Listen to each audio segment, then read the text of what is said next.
Hey you guys, it's Kiko Blac and I just jumped off the porch with Dirty Glove Bastards.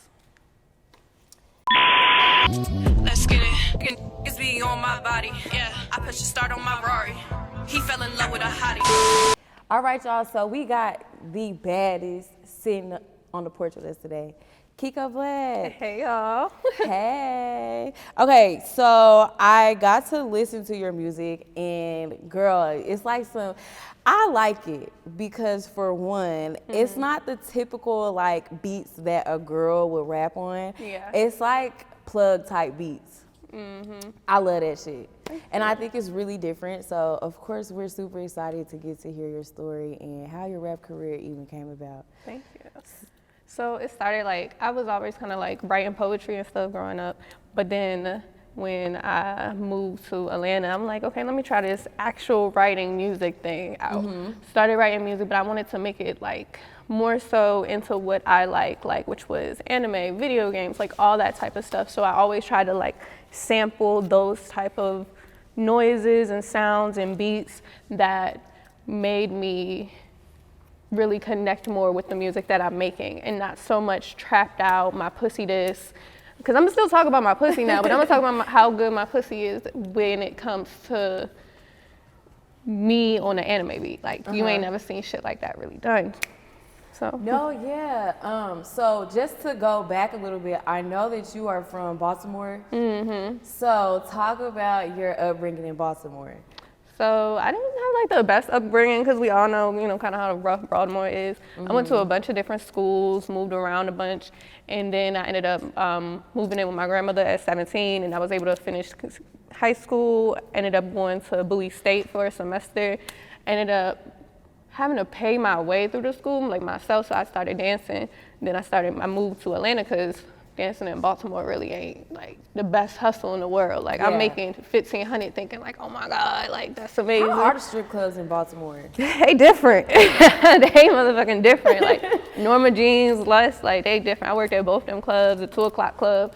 Like, do they be spending money up in here? Like they be spending money now, don't get it wrong, but it ain't like no Atlanta. Like it's like Atlanta, you know, it's like corporate money, it's drug money, it's movie money, it's acting money, rapper money. Like in Baltimore, it's just gonna be rapper and drug money type shit. Yeah. Yeah, cause ain't no corporate man about to go blow his bag. Now, when did you get to that point when you felt like you needed to make your transition out of Baltimore?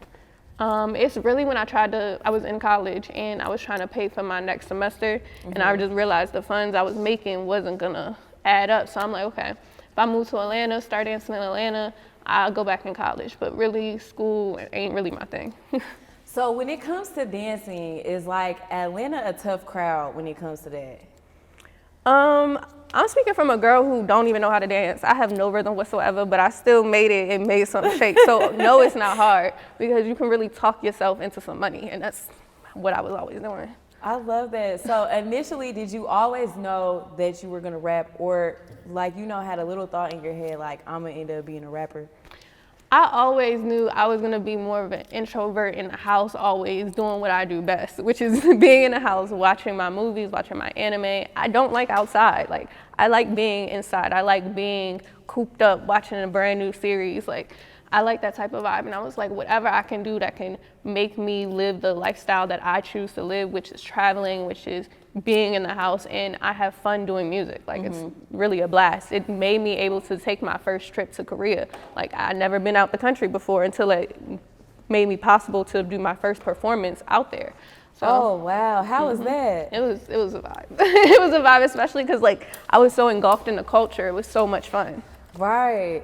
So I did watch an interview of yours, and you spoke how like in school you were a little nerdy.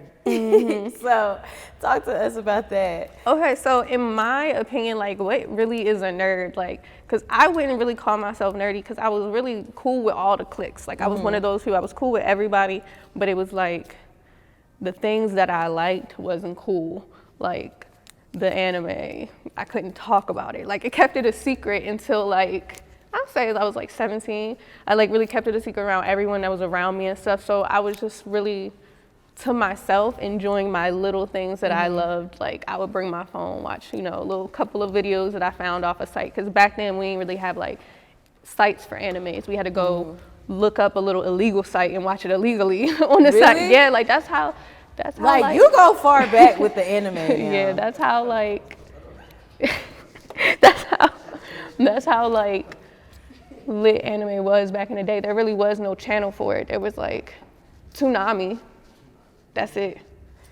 Or if you had like hella channels, which we didn't, like, you know, thousands of channels, you might be able to find an anime channel, but we really only had Toonami, which came on Saturday at like 10, 11 o'clock. Like that was the only time I really got to watch it. So I really like made it my own and really like took every possible way I can, going to the library, watching it on the library computer, like taking my laptop to McDonald's, connected to the Wi-Fi on the McDonald's and watching it there. Like it was really like my own little personal escape. Right. So I guess that's what I can say is me as far as being a nerd. I was really just into the things I liked and really didn't care. What would you say really drew you into anime? Damn, that's a good question. I can say it was really the art styles, like really just watching it and just getting hooked on. I'm trying to think of my first anime, because I can never think of the first one because it's been so many. But the art style back then, I feel like Naruto was really like so fire to me, and it like really had me really wanting to wait until the next week episode to see what's about to go on.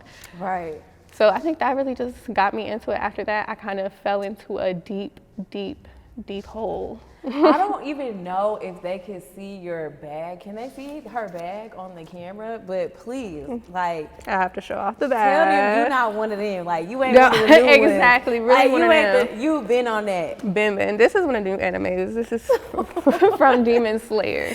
It's just so fire. And like the art style now, like just amazing.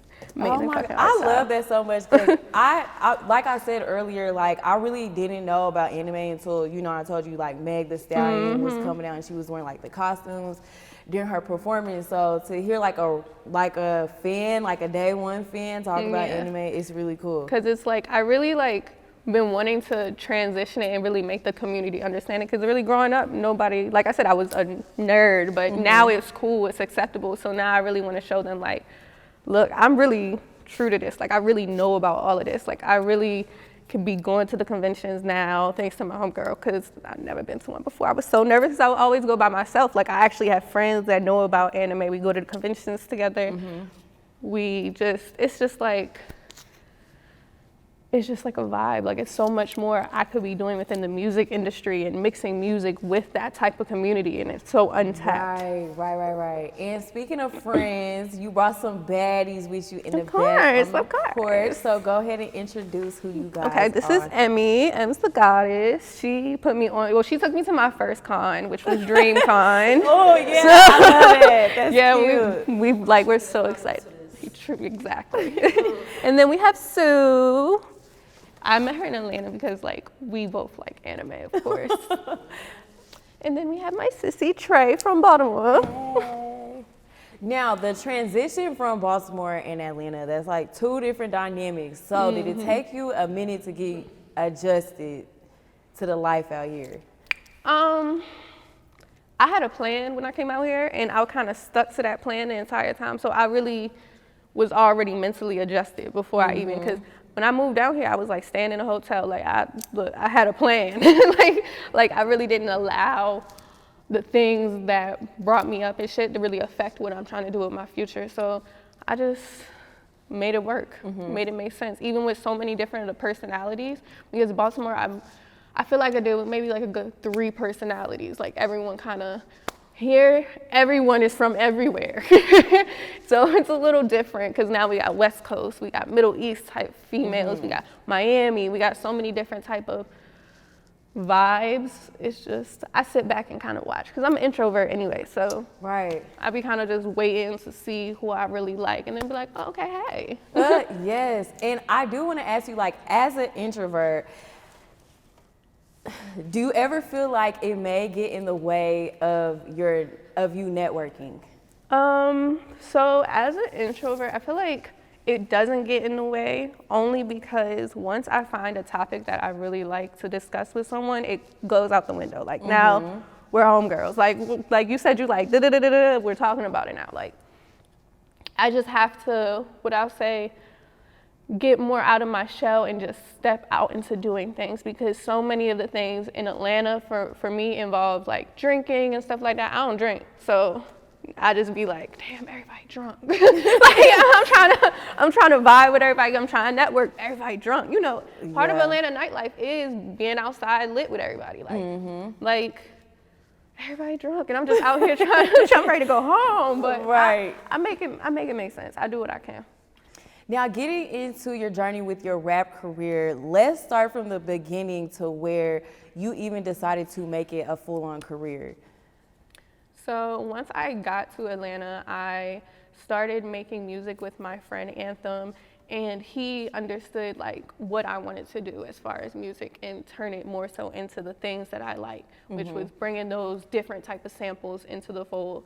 And we just knew, like, it was even to a point where we're like recording, I'm trying to find my sound. We're recording, I'm trying to find my sound. It's to the point I'm crying. I'm like, they just won't understand, because it's just like, some of the things I even talk about are anime references, and people don't be like really hearing it. You hear music in a club, and like I say something about, I don't know, Deku. They're like, who the fuck is Deku? like it's just like, I'm trying to make it really like acceptable now. Like even now, like we go to 5 and Below, you go to Walmart, you'll see anime merch everywhere, and I really love that. So I just feel like I'm going to force it down everyone's throat in the mixture of music, because that's just what I love to do. Right, and I did, you know, I had to do some stalking, of course, but you have a pretty big following. So I do want to ask you how you were even able to build your brand to where it is now. Yeah, so that's really what I like, because I used to, like I said, I used to dance, so I would go live in the locker room. I would talk about like the different type of animes that I like while strippers are in the background twerking. like that's what I'm saying. Like I get the Atlanta like because I know what it is. I have a plan. Like I know what it is that people want to see. They want to see the ass. So if you want to see the ass, and I'm telling you about this fire ass anime you need to watch, then it's gonna make sense.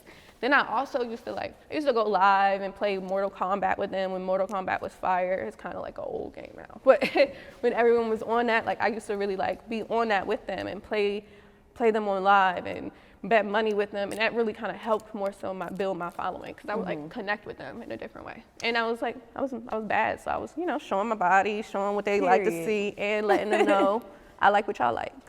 Now, with you being a dancer and then coming and pursuing your rap career, was there any advantages that you did have? Oh yeah, of course. The advantages for me was definitely like being able to connect with DJs in the different clubs, and it made me able to like get out of, because I don't dance no more, it made me get out of that dancing lifestyle. And now I already know the bouncers, I know the DJs, I know everyone who I need to know to even get my music played. So they're not going to charge me $100 to play my song like they do. Right. So it's definitely an advantage.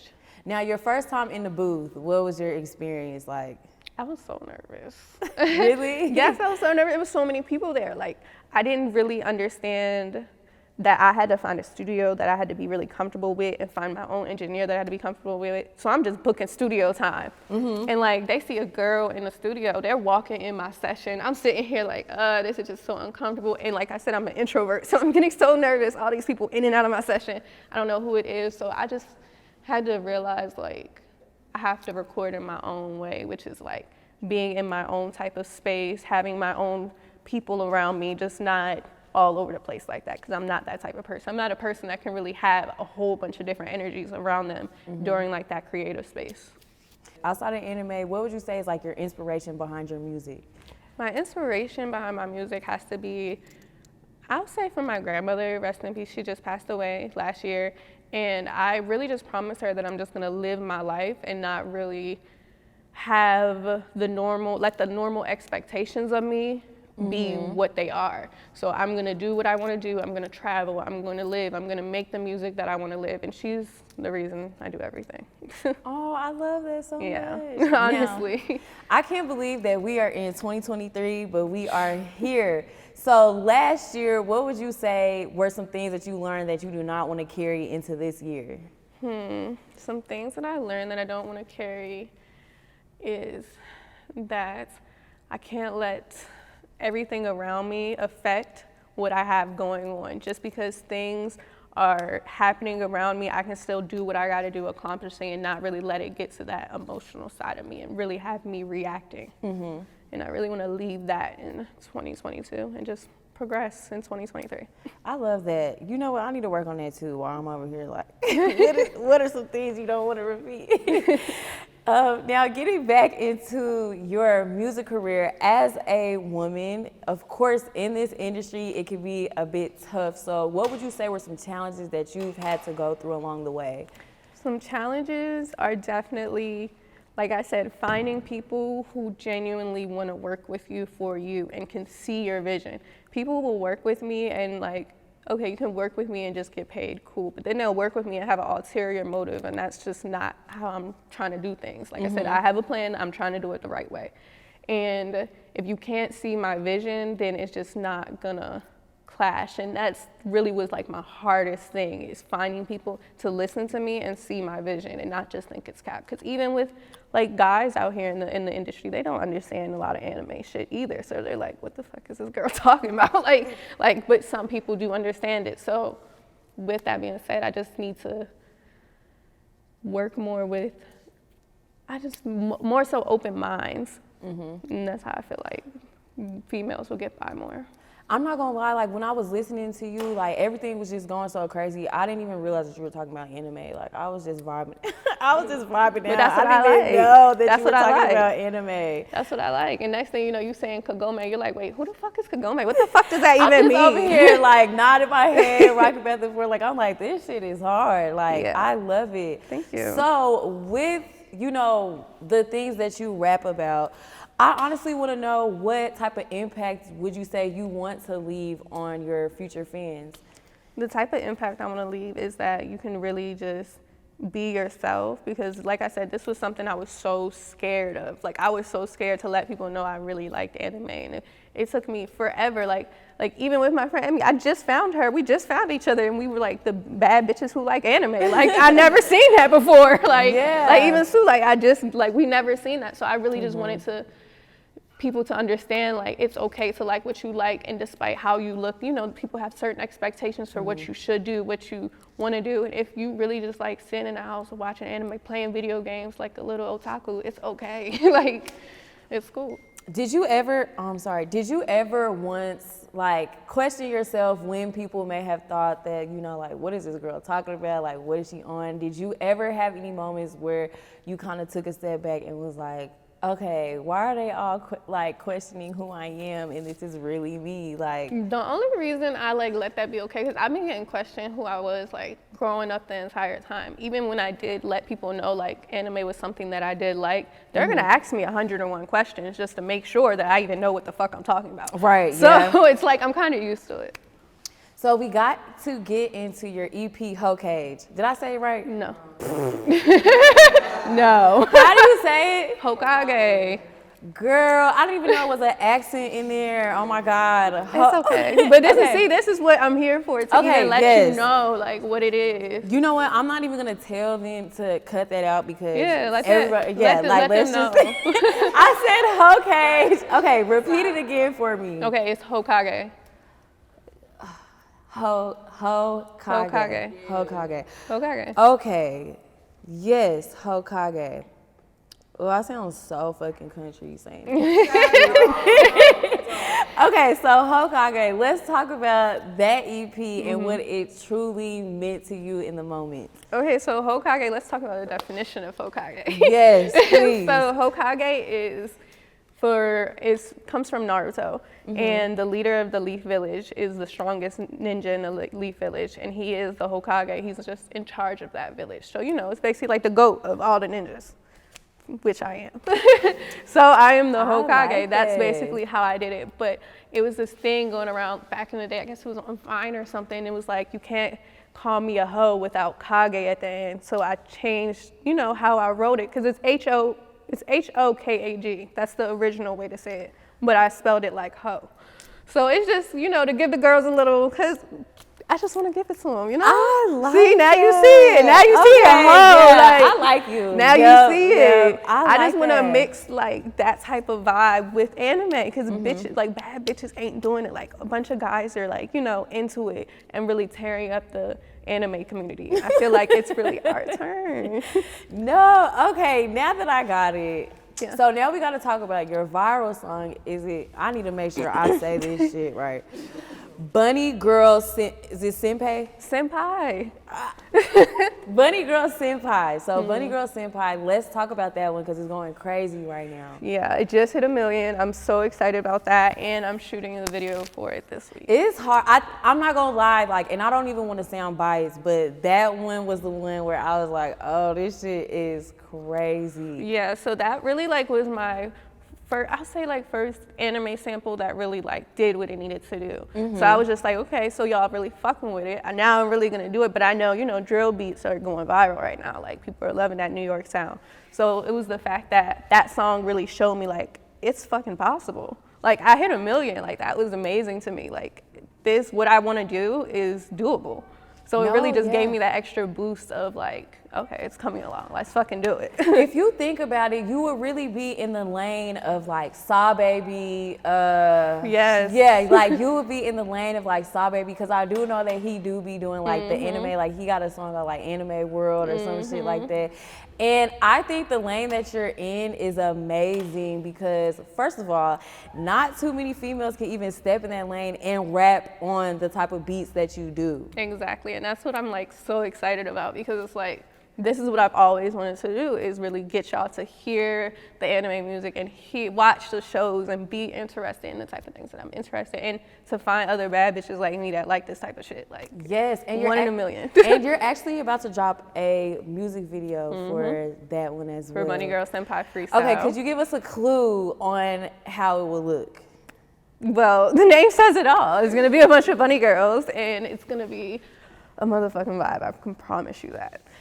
Oh, I'm excited. And so now that I have listened to the work that you put out, I'm curious to know, when are you gonna be dropping another project? I'm gonna try to drop another project by the summertime, and if I can promise you that it will have all anime samples, like that's what I'm going for. Because on the Hoe-Kage EP, I did a little of sample from GTA, the video game. I did a sample from Britney Spears, and I'm trying to just really, now that I know it'll work, it's like, let's do it. Like I can give you what I've been wanting to give. Right. So where would you say you really see your career this year? This year I see my career more so as, like I said, gaining that fan base and seeing the otakus who really don't be stepping out of their shell and be dancing in the house and really connecting with those type of people and connecting with the more so Atlanta lifestyle, making them more into it, getting them into it. Like I put my DJ homie on Hunter x Hunter, like they're into it, like they're into it now. Yeah, Hunter x Hunter is another anime too. Oh yeah, but like it's like we're really, it's really getting, what's the word? Universal. Anime is really getting universal. So while my sound is gonna be more so with the anime, I'm just trying to take my career more into the universal sound and let everyone hear. Oh yeah, you got it, girl. Like I'm excited to see what you're gonna do because I know you're gonna fucking kill it. And you know I'm gonna kill the cosplays.